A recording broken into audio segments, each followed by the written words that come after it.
here's the timing plate I've been waiting for. Came today, and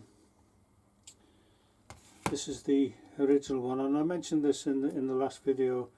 The timing pinion on this bush here, as you can see, is very loose, very slack fit. I've had the pinion actually in the micrometer here, and it's not oval, it's reading 808, and at 90 degrees it's still 808, so I know it's round.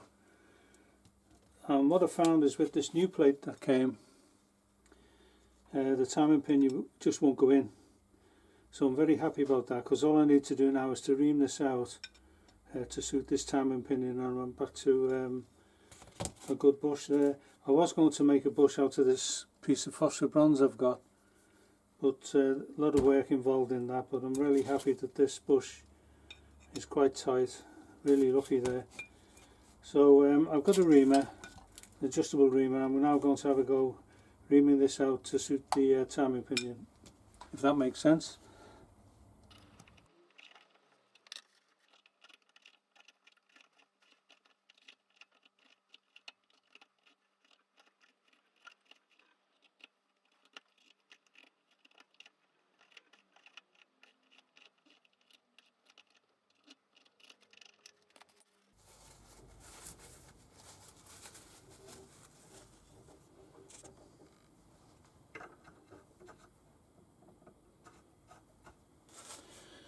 Well, that's a much better fit, and I'm not a great lover of these adjustable reamers, but I'll just run an emery flap this through there for a few seconds just to remove any marks. Feels okay, and the bush goes in okay, and very little movement in it, hardly any, so I'm happy with that.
Well, this is the replacement plate I got the other day, and I've reamed this out, and I fitted it yesterday, and I noticed there was a slight tight spot when I rotated the crank. So what I've done, I've got a feeling this needs to be reamed out a tiny bit more, so I've put the old one back on, and I do know that this bush is very slack, so it'll tell me whether or not it was the plate that's the problem. I'll just check that now. Well, I put the old plate back on and it cleared the tight spot, but I've noticed this is the one I reamed out and it's got quite a bad tight spot there, so I'm going to just run the reamer through that again just to give it a tiny bit of clearance and see if that improves things. And I'll just run the reamer through that bush again, and there's a tiny bit of clearance on it now. It's fine, no tight spots at all. I'll put that back on and see if I've improved it. Well, I don't know if you can see that on the shaft here. There's a little dot, and if you spin it round there's a dash. Dash is not very clear, but it is there. And when this pinion goes on, the dash is always the inlet cam and the dot is for the exhaust cam. It locks on through a woodruff, the woodruff key. It's keyed onto the shaft, so it can't go on any other way. Sorry about that. So I'll put that back on now.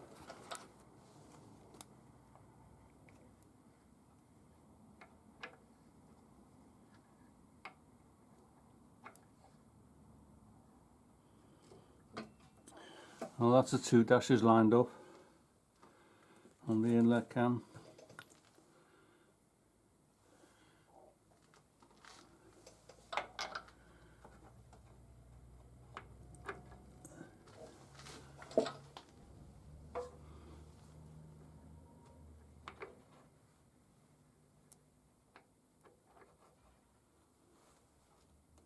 And they're the two dots lined up on the exhaust cam. So that's the right position, that's fine. Well, the next job is to do the ignition timing, and I know the subject has been beaten to death on YouTube, but this is part of my restoration, so I'm going to video it. I've made this little device here, you might have seen it earlier, to turn the crank over, because there are no chains on at the moment, so this is the only way I can turn the engine over. First job is to find compression stroke. Well, to get the compression stroke, I pop the push rods in so I can feel the valves opening and closing. That's the exhaust open now. Down it goes, and that's the inlet open, so that's induction, and then I get compression. The next one will be the exhaust will open as it has. Inlet draws in the gas, and there's compression stroke.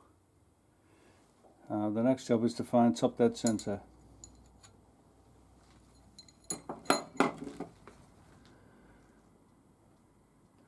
Well, I've got this little Imperial DTI sitting on top of the piston. I just need to move it backward and forward till I get top dead center.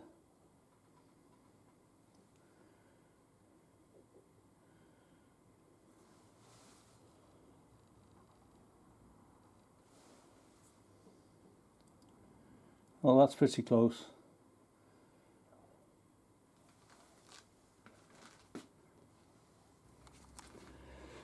Well, the timing is 7/16 before top dead center, which is 0.4375 before top dead center, which should be 38 degrees. I'll put the timing disc on now and see what that works out at.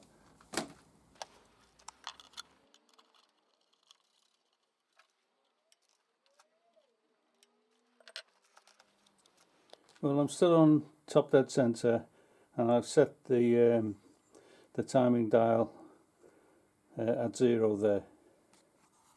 After a few tries, I'm back on top dead center, and I need to turn the engine back 4375, which I'll do now. 1, 2, 3, 4, 4, 3.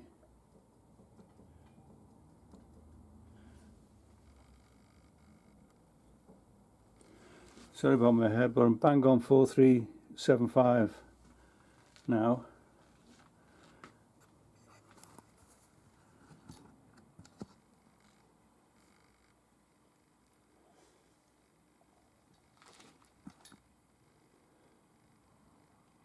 And that gives me 38 degrees. So that checks out. Sorry about that. So I'm at 4375 before top dead centre, which is 38 degrees on the timing disc. So I now need just set the magneto now to be just opening at that time. Well, both of the little clips are on now, and I just need to turn the points round until the light goes off.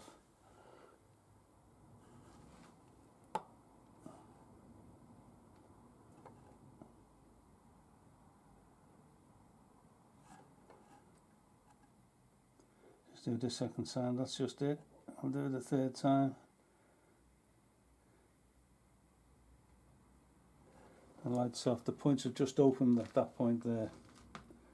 So now I need to tap on the timing pinion at the back. Just clean the taper with it. I don't know if you can see that. There you go.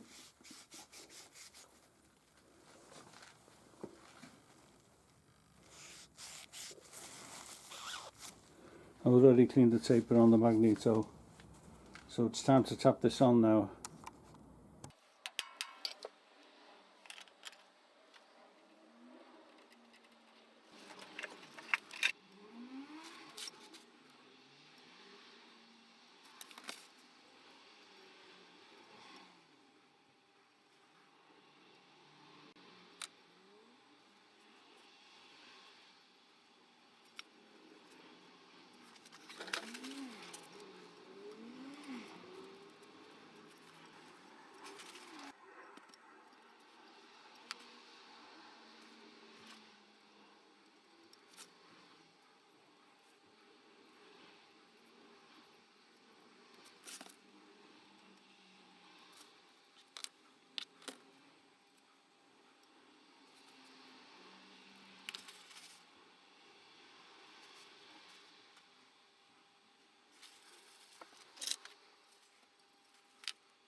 Well, I've managed to get the starter motor in place now. Just needs to be tightened up once I've adjusted the chain. And the inner chain case is on. I'm just ready to put the locking wires through the nuts there.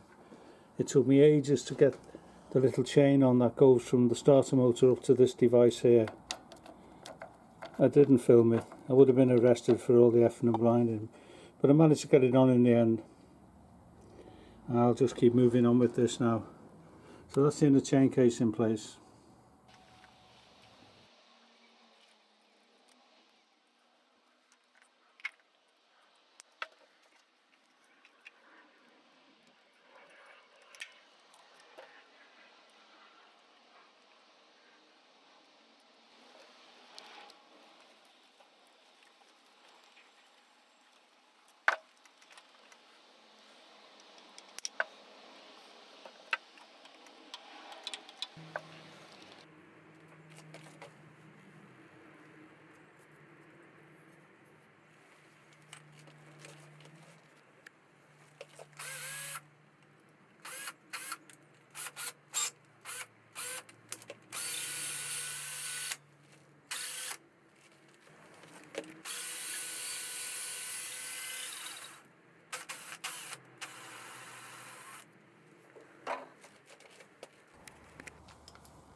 Well, I've sent off for and got one of these sump plates to fit next, and they come with some extended studs because the original studs are not thick enough to cover that thickness there.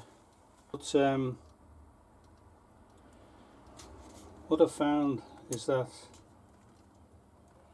there's two gaskets and there's the gauze filter,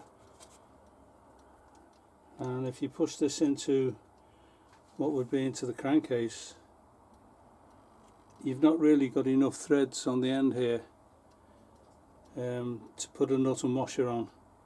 They're still short even though they are extended. Anyway, it's no big deal. I've decided to make some. That's one I made yesterday, and I've got another 3 to finish off. So it's this thread is quarter B20 and this thread here is a quarter B26 cycle thread, and they're easy enough to make. So I've just got I've made one. I've just got to finish these others now, and I should be able to bolt this on quite nicely. But I did notice that they send you these little skinny nuts. I didn't even have a spanner to fit them. I don't know what size they were, but I have found some now which will bolt the whole thing up quite nicely. So I'll move on with that in a moment. Also, I noticed last night that one of the YouTubers had put this together and we're calling this gauze a gasket, and it isn't, and it will leak if you don't put a gasket on either side. And if you look at the service sheets or the parts book, it definitely shows a gasket either side of the gauze filter. That's how I've been doing it over the years, and no leaks.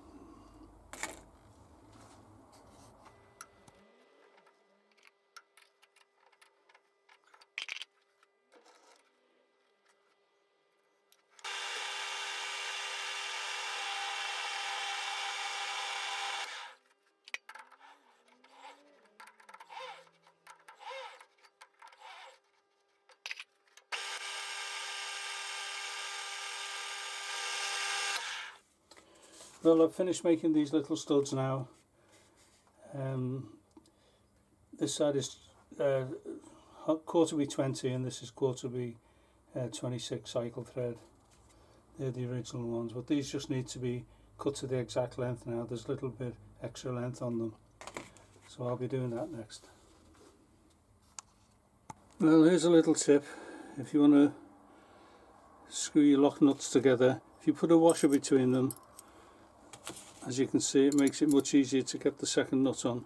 You can tighten them up quite easily, and they come apart easy. It just means the spanners don't interfere with the top and bottom nut.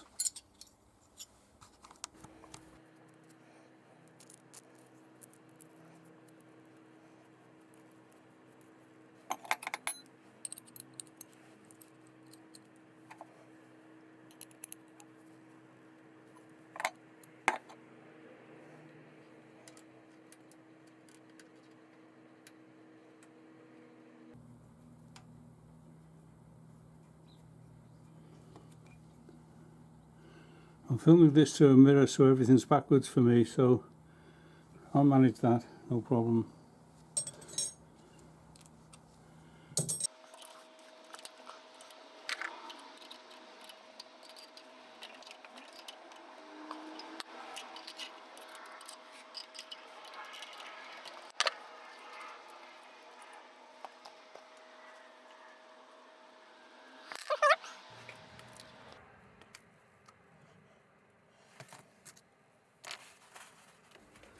Well, the new sump plate is now fitted and all finished. This is the original drain plug from the crankcase, and the threads are a bit chewed up, but I have actually got a die nut, the same thread. It's I think it's 5/16 by 18. So I'm going to see if I can make a new one, see how that goes. Well, I've got this piece of hexagon bar, it's stainless, slightly bit bigger than the nut, but that's no problem. be better really. So I'm going to see if I can make one out of this.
Well, there's the new drain for the crankcase. A little white plastic washer to go with it. I'm going to put this in with some PTFE and hopefully it'll never have to come out again, because there's a nice drain off on the new Sump plate I've just fitted. But that's turned out okay.